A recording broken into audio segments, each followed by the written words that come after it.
Welcome to the HR Uprising podcast. This podcast series explores HR hot topics and challenges through conversations with relevant experts and real-life HR, learning, and OD professionals. The HR Uprising is about learning through collaboration and evidence-based action.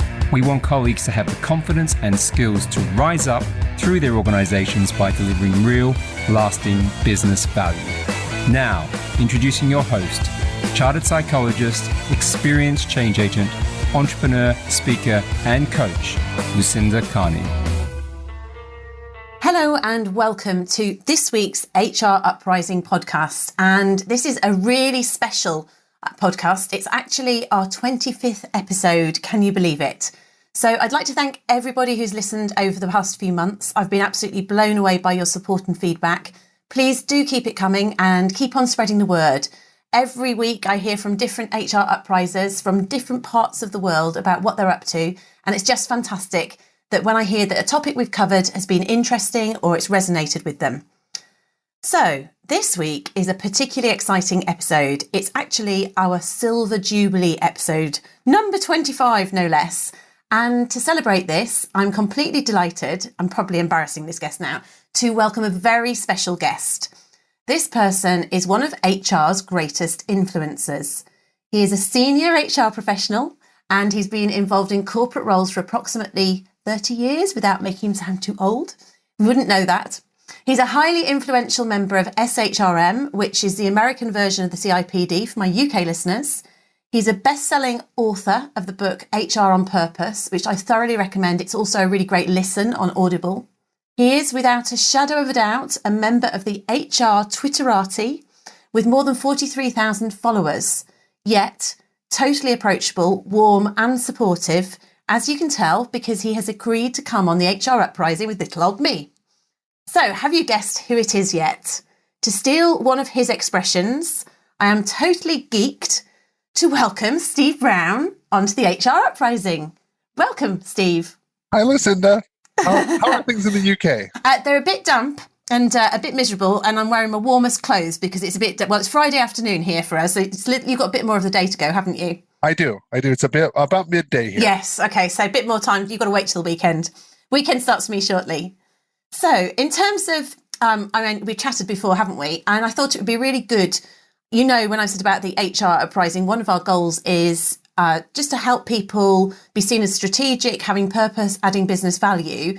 And you wrote a book called HR on Purpose, which is so relevant there. I wondered if you wanted to share a bit about your ethos in relation to the HR profession. I believe in HR, and I don't know that a lot of people do. I think a lot of people practice HR. Like it's a job. It's a job as in any other job. But I think for any profession, there should be someone or a group of people that really believe in the industry, believe in the purpose, believe in the relevancy for it for organizations. Because when it happens, organizations thrive. If organizations only say we have it to exist, to comply, to constrict, yes, that happens and it's functional and it can work, but it's a terrible place. And I think people deserve more. And I think human resources people need to have more of a human-centric approach naturally, not programmatically. We get the chance to work with people, and that's just awesome. I love being around humans every day. And I wish if that was more of the ethos. Now, that's not our history. It came up because, like any job, most jobs exist because a problem happened and they created a job. That happened, a century ago. We need to get to moving it forward. So I'd like to see HR actually embrace who they are, own who they are, and show people how wonderful it is as a field. And it's being, you're actually sort of saying it's actually being motivated by people genuinely interested in people. I think you talked about the idea of HR person being 60% psychologist, 20% compliance, 20% analyst or something, wasn't it, in your book? And I thought that was a really interesting point because sometimes we can get pinned behind desks and disconnected in terms of trying to do things. So you're really saying reach out and be personable, be engaged in the organization. Absolutely. The thing that is really funny is your desk doesn't care if you're there. It does not. And yet we feel so tied to that, as if we're chained to it. whatever the workspace is, whether it's digital, virtual, literal. We think that our things are more important than the people that do the work around us. HR would be far more relevant if we could enable others to perform. Yeah. Because if we can be that go-between for them to help them thrive and do what they do, the organization over time succeeds. But it takes little bits at a time, and your desk can't do that. A spreadsheet can't do that. Now, I'm not discounting them. There are great functional parts of the job that you need to do. Anytime we have this kind of conversation, Lucinda, people go, oh, you're against this. No, I think HR is a continuum. To me, the component is hugely human. Yes. With some functional parts aside. If you can handle those and knock those out and pay more attention on the human side, you'll enjoy the field much more. There are so many different types of HR, aren't there, though, as well? So perhaps I suppose maybe it is about, well, I suppose it depends whether you're in a standalone HR role where you really have to have multiple hats, or if you're in a larger team where you can specialise in an area that lends itself to. As you know, I was in learning and development, which is bandied into HR, but actually doesn't really feel like HR, because I always thought we got to do the fun stuff and a lot of the HR people got to do the really hard stuff. So that was very much a people angle on it. But that was in a large organisation. If you're in a smaller organisation, you've got to do all of it. And it must be hard to let go of the difficult stuff and maybe even want to hide away sometimes when, from that sort of thing. It must be quite tricky. You've done a lot of standalone HR roles, haven't you? Yes. The majority of HR roles I've had I was the department of one, we call it here. And so you have different hats, but I think that's very invigorating. It can be overwhelming. It can be daunting and go, oh my gosh, now I have to do this. A lot of HR to me is how you approach life. And I know that sounds very philosophical, but if you're a positive person going in, instead of saying, oh no, I have all this, you say, oh, I have all this. This is great. This is what lies ahead of me. This is what is in front of me. And yes, it should be challenging because now it has some, gravitas to it. It's not just fluffy, junky stuff. So when you are a department of one or two or three, which is the vast majority of HR departments, really across the globe, you do what you can instead of worrying about what you don't do. When I first grew up in HR, it was like, oh my gosh, I'm not getting all this done. And I ended up getting less and less done. When I said, no, I'm going to handle this and then add this and then add this and then add this, I could take on immense amounts of work. But when I focused on everything that HR does, for instance, learning and development, and if I'm in a small company, I had to farm that out. I had to have people go to events. I couldn't do internal training or internal development, but I had to make sure development occurred. So I would say, hey, I'm going to send you to a class, Mike, to get professional development. Instead of saying, I need to have that as a hat, my hat was using resources outside of my purview in order for it to happen.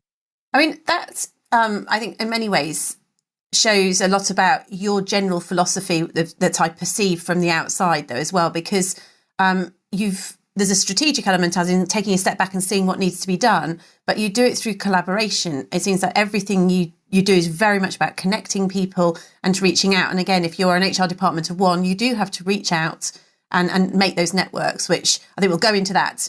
We'll definitely go into, well, I want to go into that definitely because I see you're amazing at that. What I wanted to ask before is, how did you get into HR? What was your very first job? I wasn't sure. Did you fall into it, or how did you get into it? No, I've been in HR on purpose forever. Right. When I first came out of school, I went to a very large company, Procter & Gamble. Yep. I've been gone long enough, they can't find me. And I took on a recruiter role. I was an internal recruiter, and I had a large client base of like 30 different departments that I had to fill their needs. And at that time, HR recruiting was centralized in Procter. Now it's decentralized, so each department has a person. So I had 30 different departments ranging from very administrative to accounting to technical things, and I wanted to move up and stay. I liked recruiting, but I was like, okay, is there anything else? Because I knew there was, and their career path was not my career path. Right. And they told me that I had to go from a support function to a line function, so work like HR in a plant. And I was young, naive, and bullheaded. And I said, I'm not going to go into manufacturing. I went to college, or university. I went to university, and that's not why I went. And again, young, stupid, naive. And I said, so I got to leave. So I left.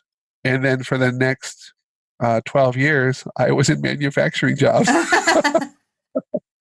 And it was the best thing that ever happened to me. So once I learned the blue collar, the hands-on, the very hardworking men and women that I worked with, I had a much better appreciation of people. Okay. Than I did. Proper respect for the end user, yeah. Absolutely. The white collar people, wonderful. Professional people, love them, but not nearly as candid, not nearly as forthright, not nearly as honest. It was all posturing and politics and movement. And in manufacturing, it's raw, which I liked. I tended to be around because then we could just be very open and genuine with each other. People talk about genuine and authentic. And I'm not saying that you can't be in a white-collar environment, but I think it's a lot harder because there's just too much posturing going on. So were you saying you were actually doing manufacturing jobs, or were you doing HR in a manufacturing firm? So I know you did that. I was doing HR in manufacturing firms. Yeah. And that's because some of your stories are lovely about when you would come in and you were kind of told off for for talking to people on the floor, right? Those are great. I don't know any anecdotes where you had the guys tear a strip off you, where you weren't at your desk type thing. One company that I didn't put in the book, I had to hire welders, and I had never welded, and I knew how to interview. And here's where I think HR misses the point when it comes from a business perspective. I was young and I was told to interview, so I did. And so I would get applications, I review the applications. It said welder, I'd hire you. And we never hired any of the people I interviewed. So the owner of the company says, do you know how to weld? And I said, no, I have no idea. He says, for the next month, you're going to weld. So I went out with the men on the floor, and they messed with me the first day. They scuffed my boots, they dropped my tools. They made me weld with your hood up, which is dangerous, but they thought it'd be funny. So I burnt my eyes. Oh, they thought it was hilarious. But we got to learn each other and respect each other for the skills that they had. They showed me what to do. When I went back to interviewing welders, we hired every person I interviewed. Right. So you actually properly understood. So then I said, well, then I need to do a stint in carpentry, and I need to do a stint in paint, and I need to do a stint on second shift. What's it work to like on an evening shift versus a day shift? And the company allowed me to do all this hands-on stuff. Much more respect. Yeah. Yes.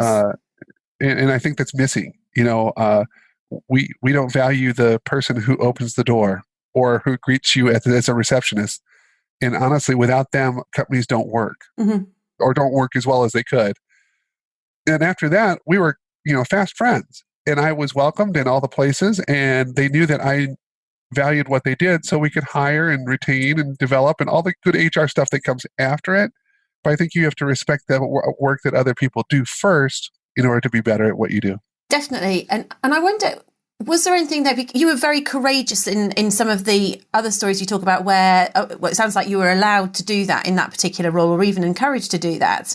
But some of the roles, it was seen as alien that you would go and be part of the floor and mixing with people. And you had to really courageously, even wasn't one of them on your second or third day in the job. Yes. You were getting told off, that sort of thing. Yeah. Many companies are very traditional in their approach. And I am a very non-traditional person. I'm also very intentional. So I had some experience under my belt, and it just was natural for me. And to be able to stand up to the CEO and say, you've lost sight that the company is built with the people who are doing the job out there. Just because you're the CEO, that's great. And thank you for being so visionary and founding this company, but you've lost sight of this. One of our roles as HR is to push against senior management, not to always agree just because they're senior management. But I want to make him succeed. I wasn't doing it to be insubordinate. I was doing it to say, I need to change your perspective. Mm-hmm. And I think it does take courage. To me, HR takes a lot of courage because every person you meet is different. Everybody has different life experiences, different backgrounds. And you can't just be one flavor for everybody. So I'm willing to tussle. And, it could be career threatening. Yeah. But, it never has been. Yeah. Because you had the right every intent, time presumably, but you would have paid that price if you needed to, I'm guessing. I would have. And I think I respect what senior people do. And now that I'm a senior person myself, I don't want to ever lose perspective. But one of the companies I worked for, where we had an 8-page coffee making policy, which was awful. The CEO that I changed when I wore casual clothes because it was allowed in the policy. When he interviewed me, he said, "So do you know engineering and architecture?" And I said, "No, I don't." And he says, "Well, why would I hire you?" And I said, "Do you have people?" And he says, "Yeah." And I said, "Well, that's my job. I work with people." I said, "I can learn engineering and architecture. That's easy." And he looked at me like, "How dare you?" I said, "No, really. You're not hiring me to do that role. Yeah. So quit treating it. I don't disrespect what you do, but value what I do on the people side." And he told my boss later, he says, "I like that he pushed back because no one does." And I think it's necessary in our role. And that's an interesting point, isn't it? Where often HR sort of talk about, we should have more respect or more seat at the table type thing. But actually, you don't necessarily have to have that seat at the table to do that. You just have to have the courage and the foresight to actually make those points. And maybe the seat at the table comes next, or maybe that's not relevant. It's more about being strong and aligned and on purpose. Yes, I think so. I know some people who have seats at the table because of titles or roles or levels, and they're the most non-strategic people ever. So I don't think we need to have this constant aspiration to reach something that we think this is, if I reach this level, I've made it. I make it whatever level I'm at. Yeah. Some of the stuff I'm working on for a new book is leading where you are. And so in a department of one, that's the top of the department. I don't replace anybody. I'm it. Yeah. You still can lead. So I think there should be more things that are attainable regardless of your role, regardless of your level, or if a specialty. If I'm an L&D professional, how do I lead as an L&D professional? If I'm a benefits person, how do I lead as a benefits person? If I'm a generalist, etc. This whole aspirational, I need to sit in this giant boardroom with a bunch of people that talk a bunch of fluff. No. You may well have less opportunity to lead there, in fairness, because you're not out there finding out what's really going on and understanding what needs to be done. Right. In your point, though, when you say about being strategic, and I think it maybe comes more naturally to some people than others, and being on purpose, and you've got an analogy about checkers versus chess. Would you want to explain for the listeners what your view is of being on purpose or being strategic in HR? The challenge with it, my boss brought this up. I love him for it. He's probably the best boss I've ever had. Most organizations are made up of checkers players. People who are very good linear thinkers. Step 1 to 2 to 3 to 4, and you need that. You can't have people just going all over. But strategic people will go 1, F, J, 9, 3, 7, L, and get to the same point. A strategic person, and especially in HR, needs to look at all the aspects of people. So Lucinda has an issue and Mike has an issue, and they seem to be the same issue. But Lucinda is different than Mike. So you need to say, so how do I work with Lucinda for who she is? How do I work with Mike for how he is? And together it'll come together. However, it's hard. I am a chess player. And I'm somebody who looks at all the different aspects of things. And, to be a chess player in the midst of checkers players, first thing, don't devalue who they are and what they do. Because companies are built with the majority of people being very tactical, functional, and linear. They just are, and that's good. So how do you work within and flow within those people to speak their language, to put it in a framework that they go, oh, I get that. So to me, strategic is, how do I make it comprehensible to you, as well as thinking big picture? So taking everyone with you, really, isn't it, as well? It's yeah. It has to make sense to others. It can't just be lofty thoughts that you put on a chart, because those don't go anywhere. Yeah, so it's all very real, isn't it, and purposeful. Again, using your book, but that's unintentionally. But I guess that's exactly what it is. It's you're knowing where you want to go and taking people with you in a purposeful way, and it's without ego as well. There, it's about doing for the best of their benefit or the organisation's benefit. I'm guessing as well. Yes, I think the other piece that I wish HR people would see is very strategic. Is how you invest your time. So investing my time in people, for instance, visiting my pizzeria. I was at a pizzeria early this morning. We have a team member who is moving out of state and going to another state, and I just wanted to see her and make sure that she had everything in order to transition. So she had her benefits ready. I knew her new address. I got to thank her for all she did. And so I was there for an hour. Others will say, why were you there? That's not really work. That hour is better use of my time strategically because everybody in the pizzeria said, oh, he's here to see her. He's always here to see people. We love that he's here. And by developing those relationships, it's far more strategic than developing large overarching programs. Because you're actually sending a message about the culture there, aren't you? But you're voting with your feet in terms of the fact that we actually do prioritize people, and that's sending a message. Yes, absolutely. But it's the exception. I don't know how to break it. I want to change it worldwide. I think it is really hard because actually with technology and the busyness, lots of people feeling that they're very busy, it's much easier to feel like you're doing things when you're sitting behind a desk than it is necessarily being out with people. They feel like their email tray is filling up and stuff. So you do have to take a step back and think, what's the most important thing? And I mean, you also clearly prioritize external relationships. So your network, the time you invest into SHRM, your wider network, your blogging. I mean, those all look like jobs in themselves. I do wonder when you sleep, frankly. As I noticed, you've done a song to Tom Petty and you do this weekly. So all of that extracurricular stuff. Well, how do you prioritize that? And also, what do you see? Why do you do it? Why do you see that as important?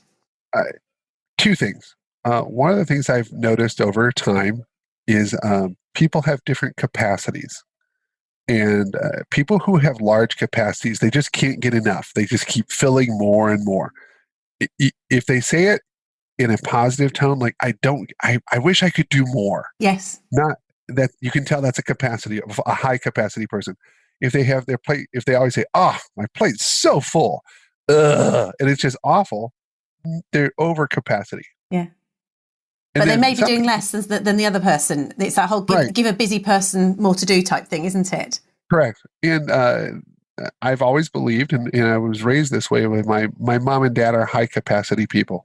I mean, crazy high capacity people.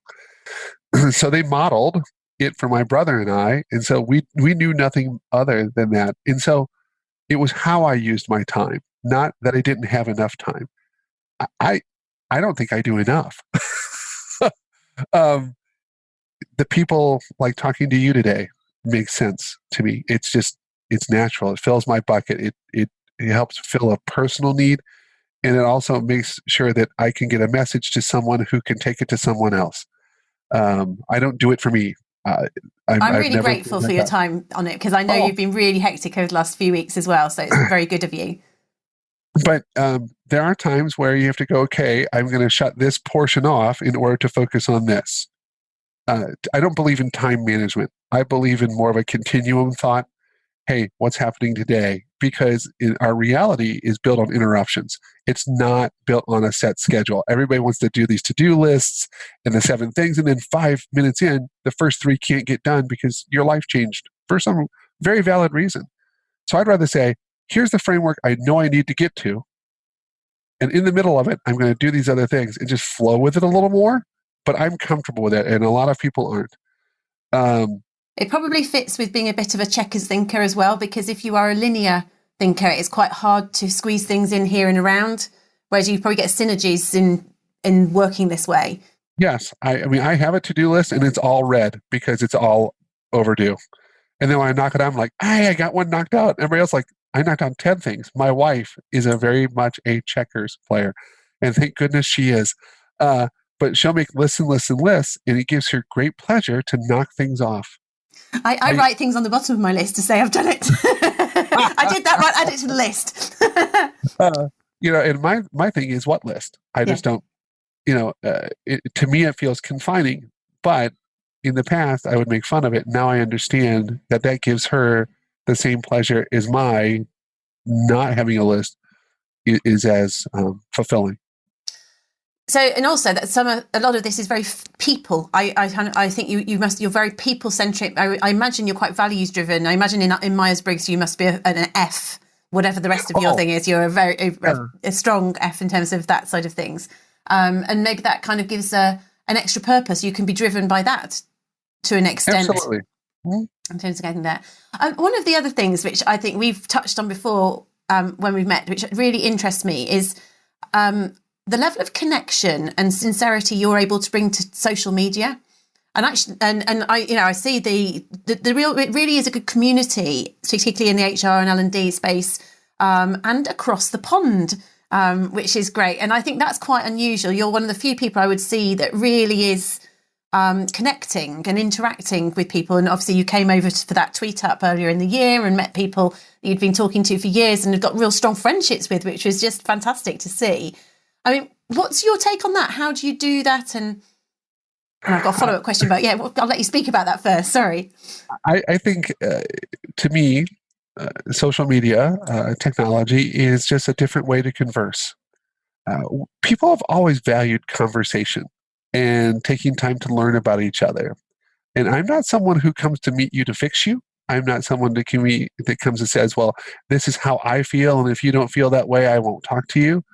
I'd rather meet you for who you are and learn who you are. I have very, very many people in my circle that don't think like me at all, but I learn so much from them. And I want to be available because I don't think there's a lot of people who believe in other people. And I want to be careful because I don't want it to sound arrogant. The world is missing encouragement every day, and someone needs to encourage, and it needs to be authentic and genuine. Although I think some people make that really new agey. Yeah. I think you see it through their behavior. So when you see someone's behavior and I see, boy, he says he's positive, but I see it here. He says he's connected, but I see it here. Then I'm all in. I get jazzed, geeked when I talk to people because when I see your name pop up, I go, oh, it's Lucinda. And even though I haven't met thousands of people, we're as connected as if I saw you having coffee across from me. But I think that you've made it easier to connect because of the fact you'll really kind of reach out. And I wonder sometimes if that's a cultural thing, whether we sort of touched on. Do you see a difference in the networking style of the Brits compared to your colleagues in America? Yes. I think, let me say the positive side, because when I came over and saw everybody, it was as if we had known each other for a long time. And it's astonishing to us. We're like, oh, you are really who you are. Years ago, I went to HR Evolution in Atlanta, and several people that I had met on social media. First time we had met in person, and the comment came up of, you are the same in person as you are online. And my challenge back to them was, why wouldn't I be? And they said, well, you don't have to be. I said, well, I don't even understand what that means. And there are people that have personas, and I get concerned about that. I have a work face, I have a life face, I have a football face, I have a this face. You can't sustain it. I don't believe in being disingenuous. I just don't get it. The other thing is, I'm truly interested in other people. I'm curious. I want to see, you like art? What kind of art do you like? Well, I like abstract art. Oh, well, okay, tell me about that. Instead of saying, I don't like that. So you're very open and very curious and interested in everything. Right. Yeah. Now, in the UK, what I find is people are cautious and reserved, and that's okay. I think we would worry. I don't know if there's room. Well, I think we would be possibly a bit suspicious about a personality like yourself who goes, yeah, follow this person, that person, and being encouraging on a daily basis. I think we I love it, but I think it's easier to accept from coming from someone like yourself, who's an American and genuine. It does. We've met you. We can see how you consistently interact like that, and it's sincere. Sure. I'm just not sure whether we'd be able to do that. We need to find the equivalent over here. I'm going to try and encourage someone myself tomorrow. I just went to Baton Rouge, Louisiana, which is in the south of the States. And something that fascinated me and made me feel less was every person, Lucinda, every single person I saw said hello, made eye contact and asked me how I was doing and stood and waited and asked how it was. So even in the States, here I am going to the South going, man, this is how I want to greet people. I come back to Ohio, which I think is very welcoming. Okay. And we're not even close. People avoid eye contact. They rush by you. They're, more intent on doing something else. Where in Baton Rouge, it's like, well, that's how we do a day. Our day starts with greeting everybody. I thought that was really encouraging. And when I was in the UK, I felt so welcome. And it was just fun to meet friends. And I wouldn't come over to try and change. I'd come over to be myself. And then if we connect, great. If we don't, well, it's nice to know you. Absolutely. That kind it's of interesting. It's the other way around, north-south. Well, you did go to the north, didn't you, in the UK? In terms of the reserve, we're more friendly. I'm from the north originally, and if you walk down the street there, people will say hello to you and ask you the time of day. Whereas, in more cities in London like that, they might think you bonkers if you say hello to them at the bus stop. Yeah. What do you want? What's going on? Nothing.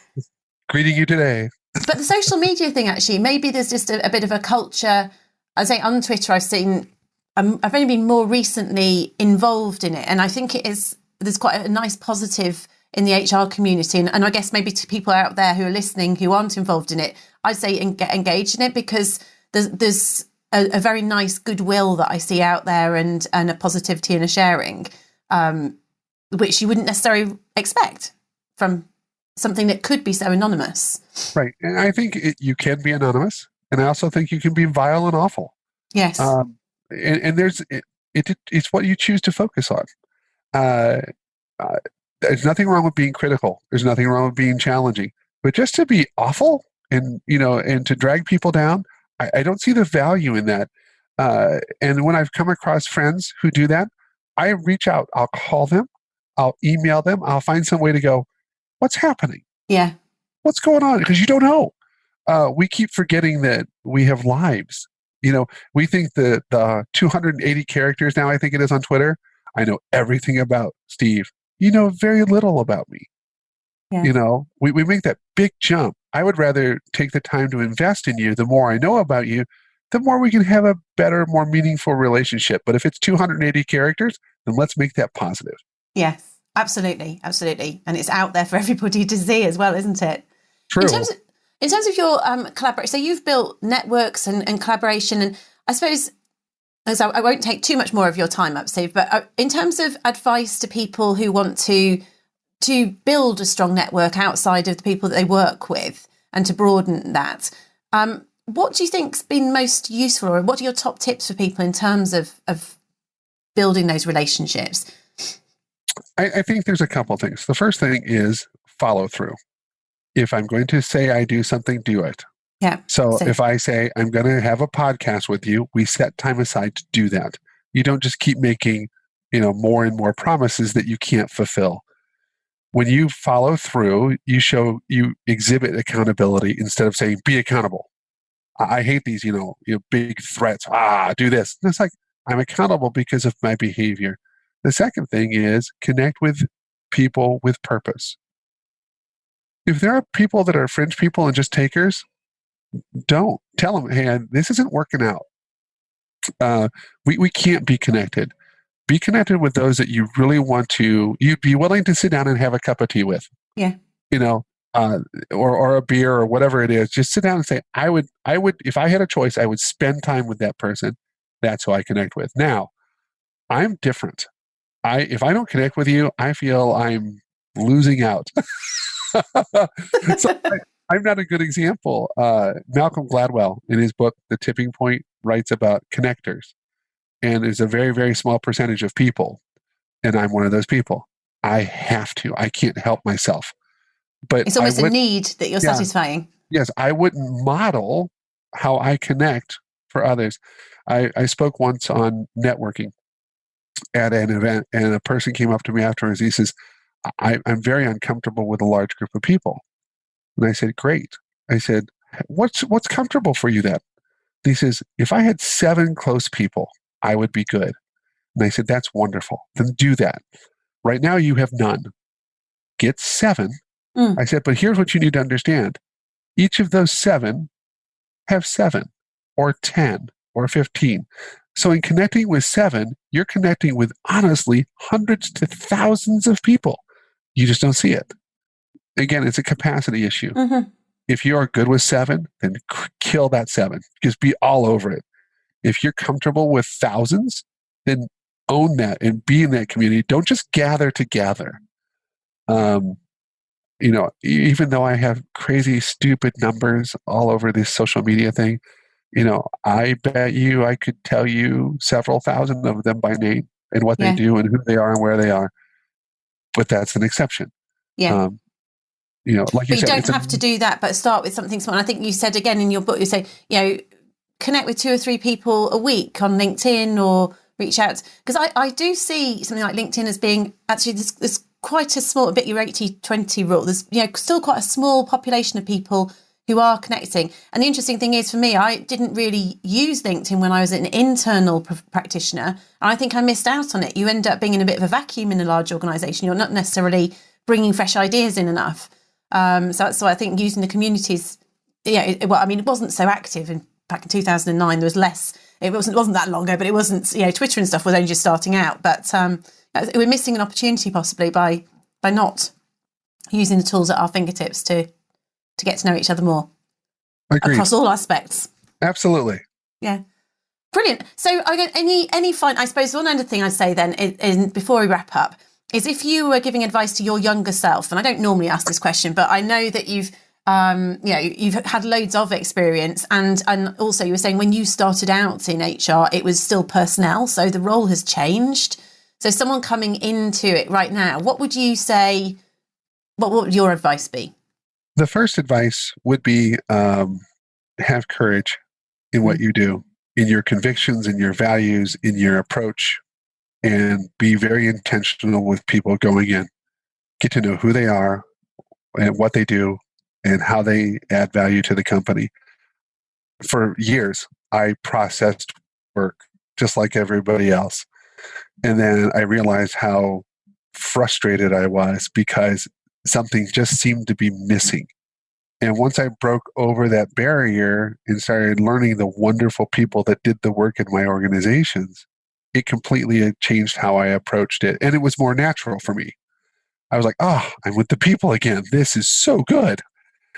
But my younger self was not as courageous. I kind of fell in line. I bought the idea that I had to conform. I did my best to make sure people were in line instead of allowing the people to perform. I think we need to open the doors so that people can do their best, both in HR and in any role in organizations. The more we open doors for them, you'll see the amazing people that they are. And we'll spend less time on all the negative stuff.